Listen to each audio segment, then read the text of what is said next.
Bueno, hermanos, seguimos con la serie 7 decisiones que grandes líderes hacen. 7 decisiones que grandes líderes hacen. Y el título del mensaje de este día es la decisión número 6. Y este es: los grandes líderes no comprometen convicciones. Los grandes líderes no comprometen sus convicciones. ¿Cuántos de ustedes son líderes? Ya quedamos desde el primer mensaje, hermanos. Todos somos líderes porque el líder básicamente ejerce influencia. Y al ejercer influencia, hermanos, nos convertimos en líderes. Podemos influir en diferentes círculos. Algunos influyen en corporaciones al nivel ejecutivo, otros contribuyen en otros diferentes niveles, y ningún nivel, hermanos, es más importante que el otro. Donde quiera que vivimos, siempre debemos de llevar el carácter de Cristo, tenemos que llevar el ejemplo de Cristo, porque somos representantes no solamente los domingos a las 11:30, de 11:30 a 1 de la tarde. Somos representantes del Señor toda la semana, y por ende debemos de influir de la manera como Dios nos ha influido a nosotros. Los grandes líderes no comprometen convicciones. Hermanos, el trasfondo de Nehemías es un trasfondo de advertencias recibidas, rebeldía en el corazón del hombre y consecuencias. Quiero repetir eso. El trasfondo de este libro de Nehemías es uno de advertencias recibidas, rebeldía en el corazón del hombre y las consecuencias de esa rebeldía que encontramos en el corazón del hombre. Comienza el libro, hermanos, con una mala noticia. Se recuerda el capítulo 1 de Nehemías hace unas semanas. Una mala noticia que trajo a Nehemías un dolor profundo, una tristeza. Dios había advertido al pueblo y les dijo, como nos ha advertido a nosotros también, nos ha dado advertencias a través de las Escrituras.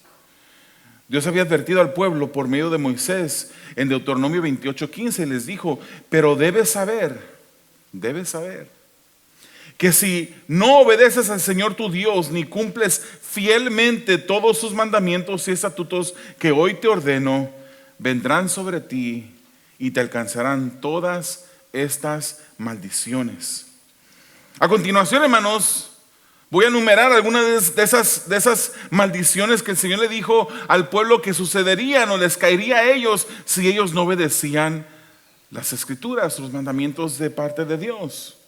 Deuteronomio 28:25 nos dice: el Señor hará que te derroten tus enemigos.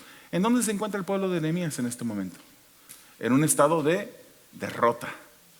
No solamente en un estado de derrota, habían sido llevados cautivos a una región lejana, una nación lejana de donde ellos eran. El versículo del mismo capítulo, el versículo 36 y 37 les dice: el Señor hará que tú y el rey que hayas elegido para gobernante sean deportados a un país que ni tú ni tus antepasados conocieron. Allí adorarás a otros dioses, dioses de madera y de piedra. Serás motivo de horror y objeto de burla y de ridículo en todas las naciones a las que el Señor te conduzca. Eso no fue simplemente un deseo de Dios para el pueblo. Eso fue una advertencia. Fueron advertencias de Dios hacia el pueblo si ellos desobedecían la palabra y los mandamientos que el Señor les estaba dando a este pueblo. Esas advertencias fueron recibidas antes de que ellos entraran a la tierra prometida. Salieron de Egipto, venía Faraón detrás de ellos con muchos caballos y carros. Se toparon con el mar que estaba enfrente y dijeron: ¿ahora qué va a pasar aquí? Tenían el mar enfrente, el ejército egipcio detrás. Era una aniquilación segura de parte de los egipcios para el pueblo. O cuando vienes fuera, los volvían a arrestar y llevarlos de cautivos de nuevo a Egipto. Pero el Señor en ese momento abre el mar, caminan sobre tierra seca, son un poco rebeldes, pero un poquito nada más, porque esa poquita rebeldía les causó 40 años que anduvieran en el desierto. 40 años. ¿Usted sabía que de ahí donde salieron de Egipto hacia la tierra prometida era un camino de escasamente algunos meses, unas semanas. Pero ellos anduvieron divagando por el desierto por 40 años. Al fin Dios tiene misericordia de ellos. A Moisés se le dice: tú no vas a entrar a esa tierra prometida, porque él deshonró el nombre del Señor delante del pueblo. Cuando él se le dijo que le hablara a la piedra, ¿qué hizo él? Golpeó la piedra. Y él no se le permitió. Pobrecito hermano, 40 años Moisés trabajando con el pueblo, caminando, sufriendo también con el pueblo. Y al final le dice Dios: no vas a entrar, me has deshonrado. Esa es una consecuencia de sus hechos, de desobedecer la palabra de Dios. Entraron a la tierra prometida el pueblo, liderado por Josué. Pero en esa tierra no supieron ser fieles.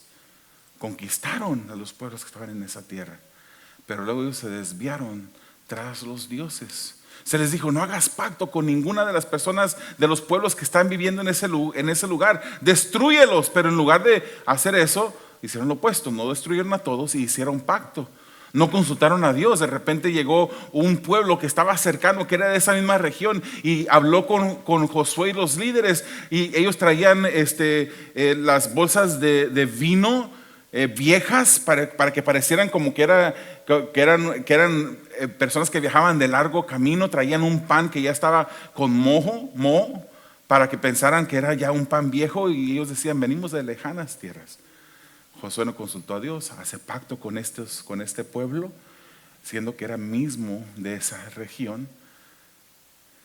Desobedecieron a Dios. Años después, el norte es invadido por el imperio asirio, el sur es invadido por los babilónicos. Todos son llevados a cautiverio. Se fijan, hermanos, que la historia se vuelve a repetir. Nosotros no somos diferentes a ellos. El Señor nos da advertencias. ¿Usted cree que cuando Dios nos dice que no pequemos de ciertas maneras, o que no pequemos, pero cuando nos dice no, el nombre del pecado, ¿usted cree que Dios nos quiere quitar a nosotros la felicidad? Que es un ogro que está en el cielo queriendo hacer que nuestra vida sea una vida hecha de cuadritos. No, Dios nos ama y nos dice: por ahí no te vayas. Mira, ese es el cerco que yo he levantado alrededor de ti. No intentes cruzar el cerco, porque si cruzas el cerco habrá consecuencias tristes que pasar. Entonces se le da a este pueblo un sinnúmero de advertencias. Mira, si tú no obedeces, va a pasar esto, esto, esto y esto. Y lo leemos aquí, que el pueblo pasó eso. Ahora, en su misericordia, Dios concede a Esdras llegar primero con un grupo de personas que estaban exiliadas. Después llega Nehemías, se reconstruye el cerco de la ciudad, no el cerco, sino las murallas. Esas advertencias, hermanos, fueron recibidas antes de que ni siquiera llegaran a la tierra prometida. La tierra prometida era bendición, era paz, era prosperidad, era favor de Dios dentro de esa región que Dios les había entregado a ellos. Y estar lejos de la tierra prometida para un judío era una maldición gravísima. ¿Cuántos quisieran estar en su país? O posiblemente quieren estar aquí porque pues están aquí, ¿verdad? Pero a veces añora, ¿verdad? Los tiempos cuando usted vivía en México, en algún pueblo de México, en Guatemala, en Honduras, en Nicaragua, en diferentes partes de Latinoamérica. Es más que eso. Ellos no solamente añoraban regresar a su tierra, sino que miraban el que estuvieran exiliados como una maldición. Aún así, hermanos, aún cuando Dios les dio estas advertencias, no fue suficiente para detenerlos en su desobediencia. Y la calamidad que había venido al pueblo fue un resultado de lo que el pueblo hizo y dejó de hacer. Ellos dejaron de servir a Dios y comenzaron a servir a ídolos. ¿Cómo nos parecemos a ellos? Pidémosle al Señor en este momento que mientras que escuchamos este mensaje, Él nos escudriñe y nos ayude a nosotros a ver las áreas que Él quiere corregir en nuestro corazón. Amado Dios, te damos a ti gracias por este mensaje, Señor, que tú nos estarás dando. Y pedimos, Señor, que tú nos ayudes a poder enfocarnos no en la otra persona, no en el cónyuge, no en el vecino ni en el familiar. Permite que esta escritura, mientras que la revisamos, sea un espejo, que sea una máquina de rayos X, que nos examina, Señor, hasta las profundidades del alma. Que tu palabra, Señor, que es útil para redarguir, sea ese instrumento que tú uses en este momento para traer convicción en nuestras vidas, y que podamos, Padre, recibir de ti lo que tú quieres en esta mañana. Lo pedimos confiando, Señor. Lo pedimos, Señor, sabiendo que necesitamos que tú nos des, Padre, lo que no tenemos para que podamos hacer lo que no podemos. En tu nombre lo pedimos, en el nombre de Jesús. Amén. El estado triste, hermanos, del pueblo de Israel era un estado de deportado, en esclavitud, en un país extranjero. Las murallas estaban derribadas de la ciudad, el templo estaba destruido y muchas otras calamidades estaban sufriendo. Solo eran resultados de unas decisiones ignoradas por causa de una relación quebrantada con su Dios. Si dividimos el libro de Nehemías, lo vamos a dividir de esta manera. Los capítulos del 1 al 7, aunque eran basados en una realidad de reconstrucción física, también podían mirarse como representativos o simbólicos, capítulos 1 al 7. Así como las murallas y el templo estaban destruidas, también la relación del pueblo con Dios estaba por el suelo. El mismo dominio que un ejército extranjero tenía sobre el pueblo, así era el mismo dominio que el pecado tenía sobre el corazón del pueblo, solamente que era peor. Porque el pecado tenía cautivo el corazón de los israelitas. Pero a partir del capítulo 8, hermanos, vemos una reconstrucción, pero no de murallas, sino una reconstrucción del templo. Las murallas ya habían sido reconstruidas y ahora el enfoque es en el corazón del pueblo. El capítulo 8 nos dice que el pueblo escuchaba la palabra de Dios, y cuando la escuchaba, esto producía en ellos un llanto porque habían fallado a Dios. El capítulo 9 nos recuerdan, en ese capítulo ellos se recuerdan las advertencias y reconocen que habían desobedecido a Dios, confiesan su pecado, reconocen merecer el castigo, pero apelan a la misericordia y la compasión de Dios y hacen un pacto con Dios. El corazón del pueblo comienza a caminar en la dirección correcta. Escriben un pacto para ser firmado. Un pacto en donde establecían convicciones. ¿Qué es una convicción, hermanos? La convicción es una prioridad no negociable. Algo de suprema importancia que no voy a negociar por nada. Esto es así porque es así. Una convicción no negociable que deberíamos tener todos los cristianos es de que el Señor es mi Dios y voy a hacer lo necesario para honrarle a Él, aunque le falle a otros, pero le voy a honrar a Dios. Las convicciones son esas prioridades no negociables. Son creencias inamovibles que gobiernan la vida y no se mueven con las circunstancias de la vida. No cambian esas cosas. De repente dicen, oye, pero si no obedeces a Dios, no te voy a regalar esto que tú quieres. Digo, si obedeces a Dios, no te voy a regalar esto que tú quieres. Desobedece a Dios para que yo darte este $1,000,000 que quieres. Como es una convicción, no importa la cantidad de dinero que me puedan ofrecer, yo sigo mi convicción, porque es una realidad no negociable. La convicción de la unidad, hermanos, fue una de esas convicciones a las cuales firmaron en este contrato que hicieron el pueblo. Nehemías 10:1 nos dice que la siguiente es la lista de los que firmaron, y allí no voy a leer toda esa lista, hermanos. Ahí hay una lista larga de nombres que usted no debería de ponerle a sus hijos. La lista no es tan importante en este momento. Queremos enfocarnos en la necesidad de que firmaran en esa lista, la acción de firmar en esa lista. Israel era un pueblo, hermanos, un pueblo que es identificado por un reino, un líder, una cultura. Y tenían puntos de unidad que hace de los muchos uno. Todos eran israelitas. Pero el pueblo había perdido su unidad bajo su Dios y se habían desviado en sus deseos. Cada cabeza es un mundo, ¿verdad? Yo tengo 6 hijos, hermanos, y yo le puedo asegurar que ninguno de los 6 es igual. Todos son diferentes. Es más, alguna persona que puede decir aquí, solamente tengo 2 y en esos 2, ni uno de esos es igual. O tengo 12 hijos, el doble que el pastor, y aunque tengo 12 hijos, supuestamente tengo mejor probabilidad de que 2 sean igual. Nunca van a ser iguales, cada cabeza es un mundo. Y entre más una persona se aleja de Dios, más se aleja del carácter de Cristo, más se acerca a esos egoísmos que caracterizan al hombre caído.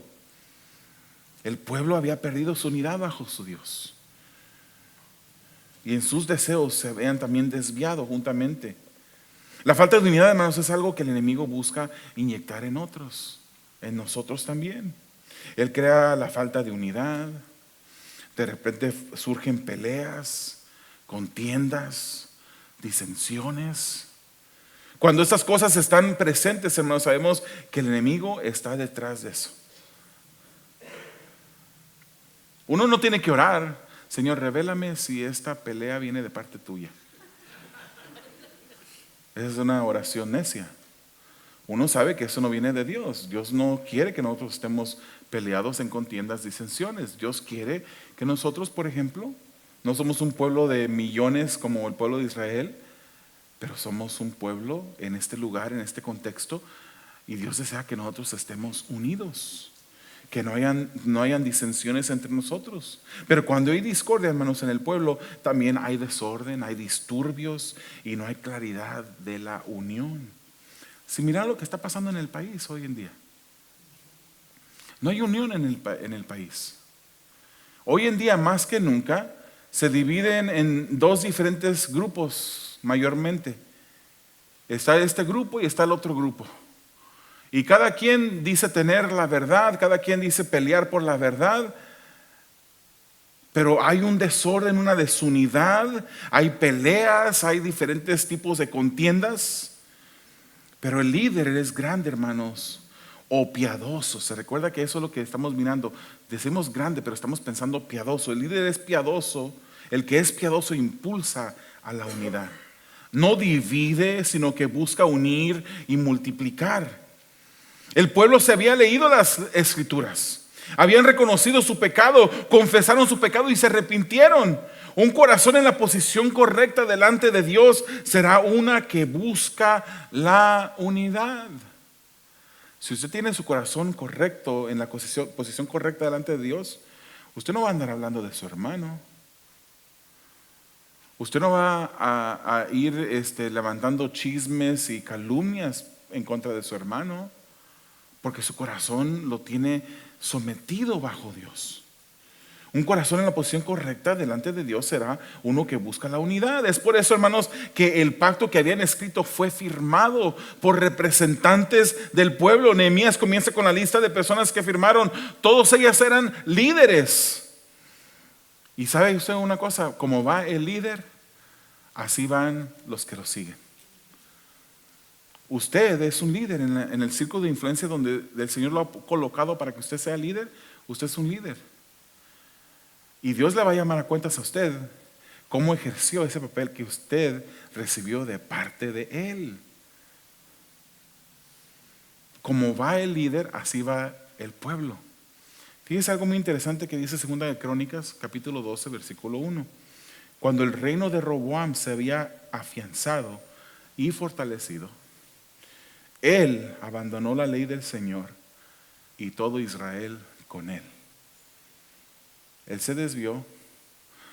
Antes se acomodó todo en su reino. Pero esa comodidad lo llevó a bajar la guardia. Él abandonó la ley del Señor y el pueblo siguió al rey abandonando también la ley del Señor. Yo por eso digo, hermanos, que hay veces que es necesario que vivamos una vida de pruebas. No nos gustan las pruebas. No queremos las pruebas. Pero las pruebas, hermanos, si usted la mira de una manera a través de la perspectiva de Dios, las pruebas son esos agentes que Dios usa para moldearnos a cada uno de nosotros.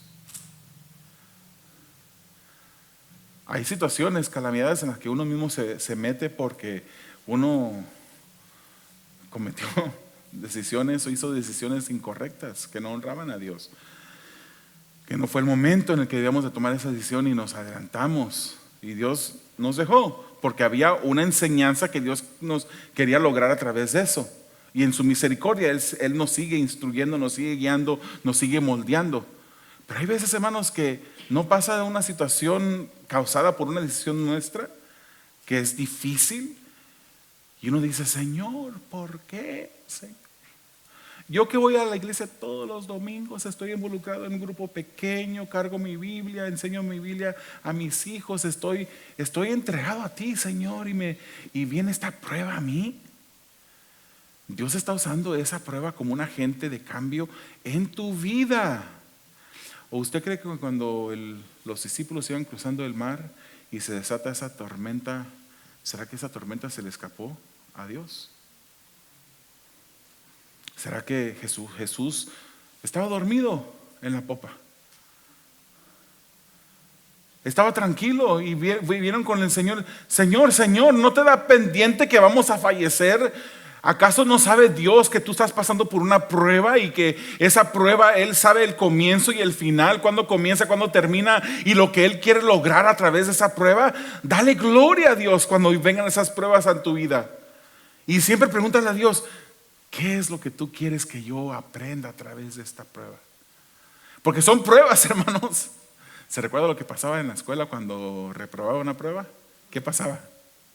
La tenía que volver a tomar. ¿Cuántos les gustan las pruebas? Repruebe las pruebas. Si le gustan las pruebas, repruébelas toditas. Van a seguirse repitiendo y repitiendo y repitiendo. Preguntémosle a Dios: Señor, ¿qué es lo que tú me quieres enseñar? Porque siempre hay una enseñanza de parte de Dios a través de todas las situaciones. La disensión, hermanos, no es un atributo que Dios quiere que nosotros tengamos. La unidad es un mandato de Dios, y el líder piadoso busca ser como Dios, fomenta la unidad y comunión. La iglesia de Corinto, hermanos, estaba dividida. Una iglesia que Pablo le decía eran hermanos, los llamaba salvos, pero una iglesia que era una iglesia pecaminosa, hermanos, con muchas diferentes situaciones de pecado. Se encontraba dividida. Unos decían: yo soy de Apolos, otros decían: yo soy de Pablo, otros decían: no, yo soy de Cefas, y los más espirituales decían: yo soy de Cristo. 1 Corintios 1:10 dice: les suplico, hermanos, en el nombre de nuestro Señor Jesucristo, que todos vivan en armonía y que no haya divisiones entre ustedes, sino que se mantengan unidos en un mismo pensar y en un mismo propósito. Eso no aplica para la iglesia de Purpose en español, ¿verdad que no? Nosotros no vivimos en Corinto. No, claro que sí. Era para la iglesia en Corinto, pero en aplicación aplica a nosotros, hermanos. El Señor desea, así como Pablo instruyó a la iglesia, que nosotros seamos de un mismo pensar, un mismo propósito, que nos mantengamos unidos, así como estaba el pueblo de Israel en este momento. Uno de los valores para Purpose es: somos mejores juntos. Ese es uno de los valores, y nosotros debemos de mantener esa unidad. El pueblo dejaba, hermanos, la falta de unidad en este momento. Así como regresaban a Jerusalén, se unían en la reconstrucción y sus corazones fueron siendo fusionados juntos en unión. Una característica de un pueblo piadoso, hermanos, una característica de un líder piadoso es que no compromete la convicción de la unidad. No comprometa eso. Hay ahí un hermanito, porque siempre se le acusa a las hermanas, ¿verdad? Las hermanas son las que andan regando los chismes. No, también somos buenos los varones para eso. También nos gusta el chisme. Le aseguro, hermano, si hay por ahí un hermanito que se cansa, casi quiere que su oído se le caiga de tantos chismes que le dice, la próxima vez que venga con usted, ¿puedo tomarte como ejemplo, Brother Eric? Ok, esto no es el caso real. Algo que estamos suponiendo. Que el hermano viniera conmigo y me estuviera hablando del hermano José, del hermano José de Arimatea, del hermano Raúl, de todos. Aquí él sabe algo de todos. La próxima vez que él venga, le aseguro yo que si yo le digo, espérate, hermano Eric, un momentito, ¿tienes algo que decir, hermano Cristóbal? Ven para acá. Vamos con el hermano Cristóbal. Hermano Cristóbal, el hermano Eric tiene algo que decir de ti. Adelante, hermano Eric. Si usted lo hace de esa manera, esa va a ser la última vez que el hermano Eric venga conmigo a tratar de decirme algo de un hermano. Mateo 18 dice que si tú tienes algo contra tu hermano, ve con él. Ve con él. Habla con él. Eso es un acto de unidad, hermanos. No vayas a ir con él para pelearte. Hermano, no va a ir allá para agarrarse de los cabellos con otra persona. Es un estado de como Dios, como Jesús quiere. Quiero arreglar algo contigo. He sentido esto. No me siento tranquilo contigo y quiero sacarlo de mi corazón. Quiero que esto quede ahorita aquí. Dice la Biblia en Mateo 18 que si tú vas a tu hermano, se arreglan las cosas, perfecto. Ahí quedó. Ahí murió. No sé de dónde salió eso. Pero ahí muere. Si persiste en dañarte a tu hermano, entonces traes a un testigo contigo y vas con el hermano y le dices, hermano, ya había hablado contigo y siento que está persistiendo esto. Me habías dicho que así es el compromiso, ya no volverlo a hacer, y volvió a suceder. Quisiera pedirte, por favor, aquí traigo a mi hermano como testigo, que eso es bíblico, hermano. Y si persiste el hermano, entonces dice, llévalo a la iglesia. No que le llames a todos los hermanos y le digas, no que publiques en el grupo de WhatsApp que tiene la iglesia lo que está haciendo el hermano. Tráelo al pastor, tráelo al liderazgo para poder abordarlo de esa manera. Esa es la manera bíblica que fomenta la unidad, que arregla las situaciones, no de otras maneras, hermanos, que uno empiece a hablar por diferentes personas. Oye, te voy a decir algo, pero es solamente para que ores por la persona. Mentiras. Es porque quiere sembrar algo ahí para crear división y contienda entre los hermanos. La unidad es una convicción que ningún cristiano debería de comprometer. ¿Por qué? Porque es convicción para ellos. Jesús deseaba la unidad de sus discípulos, hermanos. ¿Cuántas veces has comprometido esta convicción que deberías de valorar? Hablando negativamente de otros, inventando o aumentando alguna información. ¿Son tus conversaciones sazonadas? ¿Son preguntas de reflexión? ¿Son tus conversaciones sazonadas con el Espíritu de Dios o están envenenadas con la lengua de la serpiente? Pidamos tener el deseo de Jesús. Juan 17:21 nos dice que para que todos sean uno. Esa es una oración de Jesús hacia el Padre. Padre, así como tú estás en mí y yo en ti, permite que ellos también estén en nosotros para que el mundo crea que tú me has enviado. Te pones a hablar con el vecino de las personas de la iglesia y luego después cuando tratas de ir a evangelizar a tu vecino no te va a creer, porque tu vecino va a mirar más lo que tú haces que escuchar lo que tú dices. Por eso es que por ahí dicen que malmente, no estoy de acuerdo con esto, pero que dice, predica el evangelio y cuando sea necesario abre la boca. No, es necesario abrir la boca y predicar, porque el evangelio es el que tiene el poder para salvación.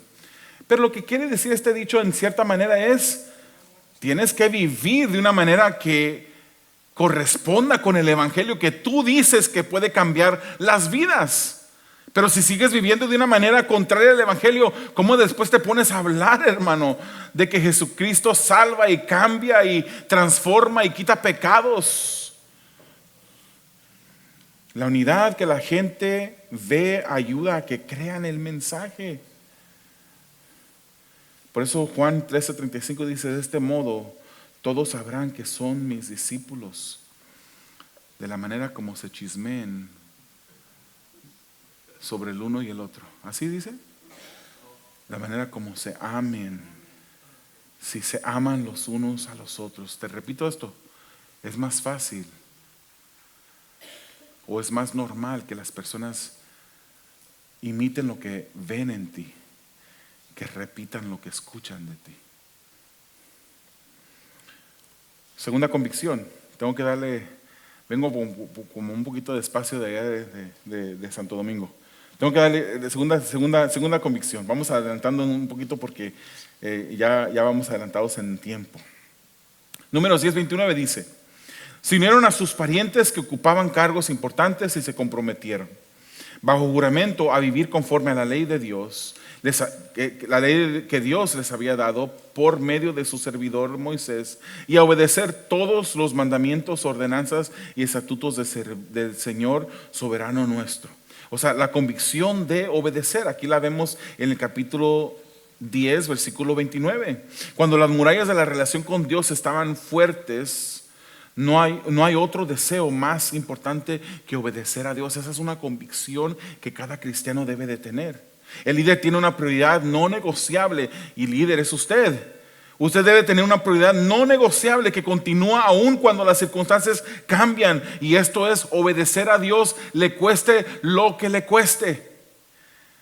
Le cueste cárcel así como le costó a José, no importa, pero usted va a obedecer a Dios. Usted no se va a acostar con la mujer de su amo que le ha encargado bajo su autoridad todas las cosas, y viene esta mujer perversa a tratar de seducirlo y aún le quita la ropa. Usted prefiere correr de ese lugar que desobedecer a Dios, porque esa es su convicción del alma. El líder que tiene una prioridad no negociable que continúa aún cuando las circunstancias cambian, pero su obediencia a Dios no cambia. ¿Se recuerdan los apóstoles, hermanos, cuando se les azotó y se les dijo: no vuelvan a predicar sobre esto que están predicando? Pero ellos salieron gozosos y dijeron: nos es menester, es necesario que nosotros obedezcamos a Dios antes que a los hombres. ¿Qué importa lo que el hombre me puede hacer? ¿Qué importa, hermanos? Pero desobedecer a Dios sería lo último que debería de estar en nuestros corazones. Recordemos que el pueblo en el capítulo 8 se reunió para la lectura de las escrituras, la Biblia, la ley básicamente. Y con eso comenzó todo. Un gran número de ellos no conocían las escrituras. Fueron las escrituras que trajeron sus corazones a un arrepentimiento a todo el pueblo, junto, unido. Todo comienza con la palabra de Dios, hermanos. Quieres obedecer a Dios, pero no conoces la palabra, como es algo contradictorio. Tienes que amar la palabra, tienes que buscar la palabra. Ella tiene que ser tu deleite, tu guía. Así como dice el Salmo 119:105, tu palabra es una lámpara a mis pies, es una luz en mi sendero. Hoy en día tenemos luces por donde quiera, pero si haga de cuenta que me vuelvo a cuando tenía yo 12 años y que salíamos allí, fuimos a visitar a mi abuelito por primera vez, no había luz, se iba la luz en el rancho seguido y salíamos no había tampoco sanitarios y teníamos que ir y teníamos que cargar una lámpara, porque si no de repente habían animales y habían otras cosas que uno tenía que cuidar donde pisaba uno. La palabra, hermanos, en una manera más elevada, en una manera más sublime, es la que nos mantiene avisados de los pecados y las porquerías que hay en nuestro camino, para evitar pisar en ellas. Si no estás en la palabra, hermanos, vas a vivir una vida como cristiano, una vida débil, una vida triste. Debes estar en la palabra, debes conocer tu palabra, la palabra, y amarla, como el salmista dice en el Salmo 119:97: cuánto amo yo tu ley, todo el día medito en ella. ¿Meditas en ella? La palabra de Dios, la obediencia a ella es una convicción en tu vida. ¿Conoces la Biblia? ¿Alimenta a ella tu obediencia a Dios? Yo te pregunto, hermanos, hermana, ¿cómo está tu relación con la Biblia? ¿Cómo está? Hay algunos aquí, hermanos, que viven con la Biblia como quien vive con su cónyuge. Se levanta con ella, se acuesta con ella, Yo digo ella porque es mi esposa, ¿verdad? Se comunica a través del día con ella, la tiene en sus pensamientos. Hay personas que tratan de honrar a Dios porque tienen una convicción de obedecer a Dios y valoran la palabra.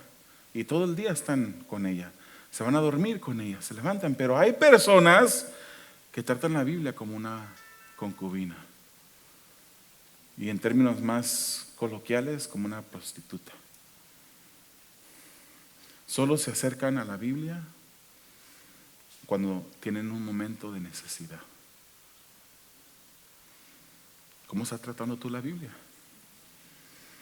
A lo mejor tratas la Biblia como vive un divorciado. Antes vivías con ella, pero ahora tu vida está completamente separado de ella. Antes, si tú supieras, hermano, cuando yo en mis tiempos de que acababa de venir al Señor, tenía un júbilo y brincaba y predicaba. No había ninguna persona que se me escapara de mí, que yo no le predicara y le quisiera compartir el evangelio. Yo me la pasaba en la Biblia todo el tiempo. Pero estás divorciado ya de ella. ¿Qué importa lo que hacías en el pasado si hoy no estás honrando a Dios? ¿Qué importa? O simplemente la Biblia siempre fue como la mujer ajena para ti. La mujer ajena, una sin relación, sin nada que ver contigo. Hermanos, el que ama a Dios, ama lo que Él ha dejado escrito y busca conocer a Dios a través de la Biblia. El que ama a Dios, ama lo que Él ha dejado escrito y busca conocer a Dios a través de la Biblia. Porque tiene una convicción de obedecerle. ¿Ese eres tú? Finalmente, la convicción de santidad. La convicción de santidad. Versículos 30 y 31 de Nehemías 10 dicen: además, todos nos comprometimos a no casar a nuestras hijas con los habitantes del país, ni aceptar a sus hijas como esposas para nuestros hijos. También prometimos que si la gente del país venía en sábado o en cualquier otro día de fiesta a vender sus mercancías o grano, nosotros no les compraríamos nada. Prometimos asimismo que en el 7º año no cultivaríamos la tierra y que perdonaríamos toda deuda cada 7 años. ¿Por qué estaban haciendo esto, hermanos? Porque estos eran mandamientos de parte de Dios. Se recuerda, en el capítulo 8 leyeron la ley, se recordaron lo que la ley decía, se arrepintieron, confesaron sus pecados en llanto. Entonces ellos dijeron: ahora vamos a obedecer la ley. Y esos son ejemplos. Esos son ejemplos que los hacían del pueblo de Israel un pueblo santo. ¿Sabe lo que quiere decir santo? ¿Sabe usted que el Nuevo Testamento le dice a usted, los hermanos, los hijos de Dios, que son cristianos, discípulos de Jesús, les dice santos? A los santos de la iglesia. No son estatuillas, son personas vivientes. Ustedes son santos. ¿Sabe por qué? ¿Sabe lo que quiere decir santos? Santos quiere decir apartados. Ya no somos del mundo. Ya no vivimos con fines de agradar al enemigo. Ahora vivimos con el firme propósito de ser apartados y ser diferentes a las personas que no le conocen. En nosotros debe de haber una diferencia, hermanos. No vamos a hablar de extremismos. En algunos lugares, vamos a decirlo así, dicen: la mujer no se puede pintar el cabello, no se puede poner maquillaje, la mujer tiene que andar con su vestido hasta el tobillo. No puede enseñar nada, ni ninguna parte de su rodilla, y esto y lo otro. El hombre así, el hombre asá. Son mandamientos de hombres. La palabra del Señor no nos habla de eso. El ser santo es algo diferente. La palabra del Señor nos da una regla. Debemos de vestir con modestia. Esa es la regla de parte de Dios para nosotros. Las hermanas se paran delante del espejo todos los domingos y se visten y se deben de hacer esa pregunta: Señor, ¿te voy a deshonrar yo al salir vestido de esta manera? Y los hombres también. Hay por ahí hombres que de repente les gusta destaparse 2, 3 botones de la camisa y andar así porque se sienten como que andaban en sus tiempos de Juan Camaney. ¿Quién es Juan Camaney? ¿Por qué se me vino? Pero no es así, hermanos. debemos de vivir vidas santas. Santas, el Señor nos ha llamado a santidad.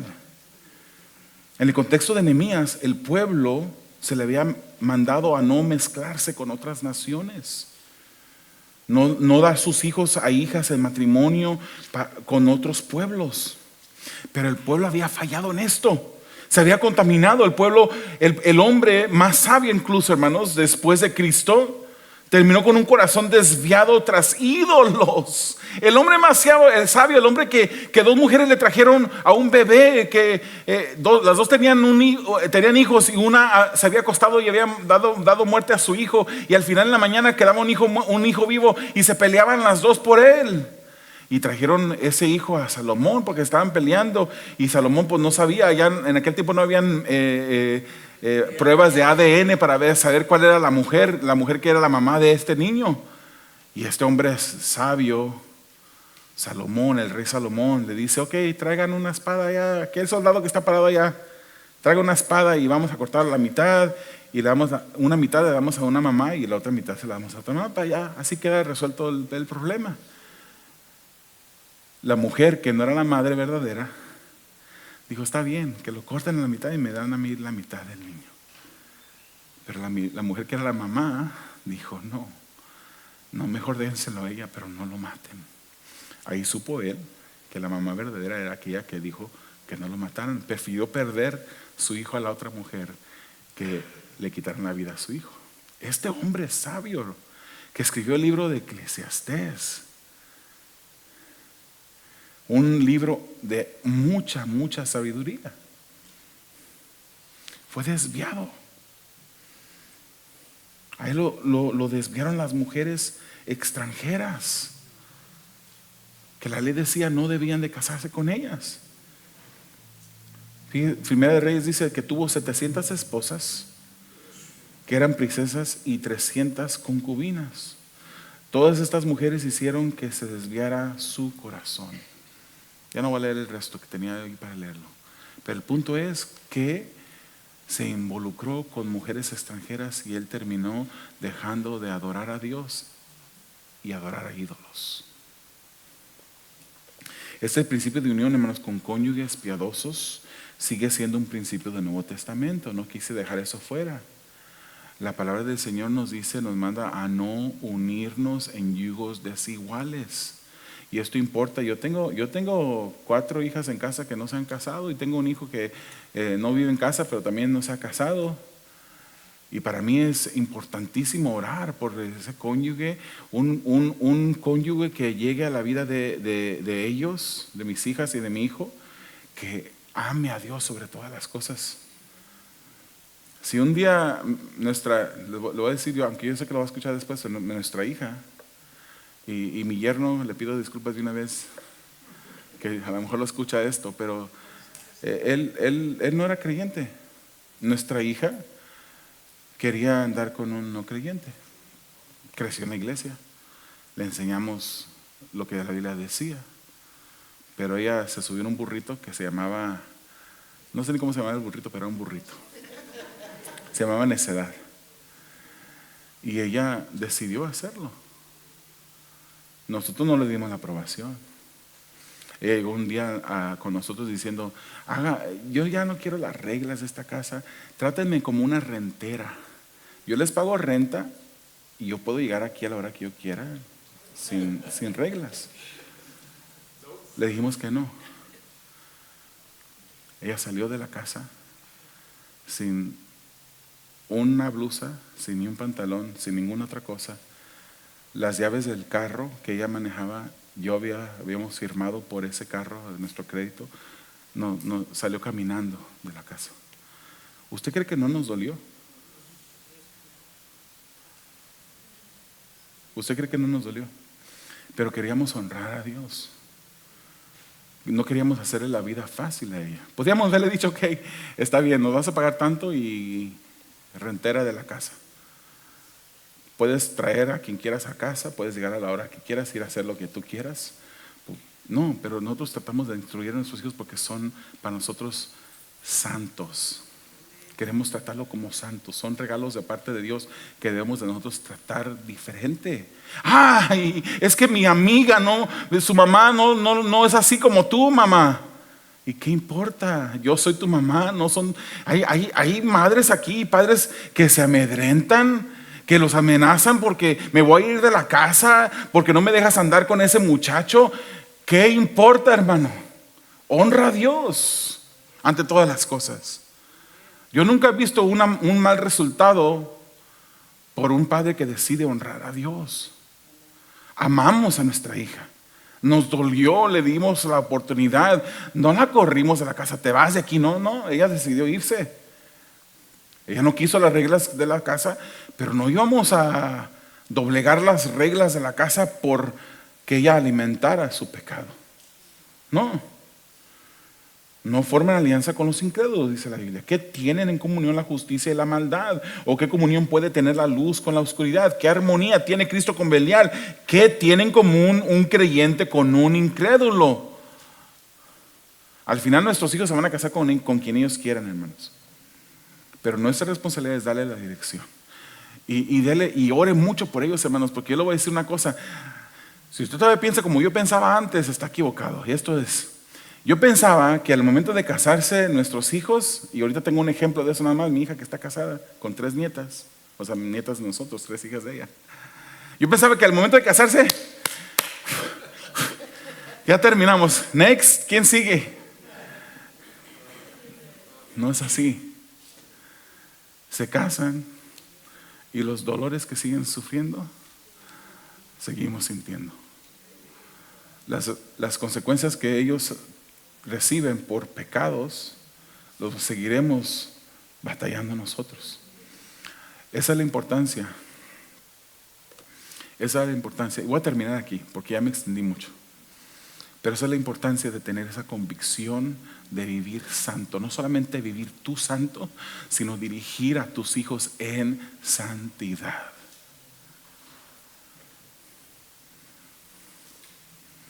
¿Qué importa que ese incrédulo que tu hija quiere, con la que quiere andar, sea una familia adinerada? Oh, sí, si mi hija se casa con el hijo de este fulano, van a tener, seguramente hasta una casa de tantas que tienes le van a regalar. Hermano, no te esfuerces porque tus hijos tengan aquello que tú no tuviste. Esfuérzate porque tus hijos sepan aquello que tú no sabías. No te esfuerces porque tus hijos, hoy en día tenemos esa mentalidad, esa urgencia. Oh, yo no quiero que mis hijos sufran, yo quisiera que ellos tuvieran lo que yo nunca pude tener. No te esfuerces por eso, esfuérzate porque ellos aprendan lo que tú nunca aprendiste. Y qué mejor que lo que está en la palabra de Dios. Amén. Esas son nuestras convicciones, hermanos. Son cosas que no vamos a comprometer. De vivir en santidad, de obedecer a Dios y de guardar la unidad en el pueblo del Señor. Amén. ¿Cuántos se comprometen a no negociar con esas convicciones? Amén. Oremos. Amado Dios, te damos a ti gracias porque eres maravillosamente bueno con nosotros. Sabemos, Señor, que esta es tu palabra y en ella encontramos, Señor, diferentes consejos, diferentes muestras de ejemplos a seguir y ejemplos a no seguir. Ayúdanos, Señor. Yo creo que todo comienza con tu palabra. Ayúdanos, Señor, porque ella nos santifica. Ella nos mueve a la unidad. Ella nos ayuda a obedecerte a ti, Señor. Permite que podamos poner en la palabra el centro de nuestra atención. Que podamos vivir en ella, que podamos meditar en ella, que podamos, Señor, seguirla en todos nuestros caminos. Pero ayúdanos tú, Señor, porque sin ti no podemos. Sin ti no podemos, Padre. Te lo pedimos confiando que tú lo puedes hacer. En el nombre de Jesús.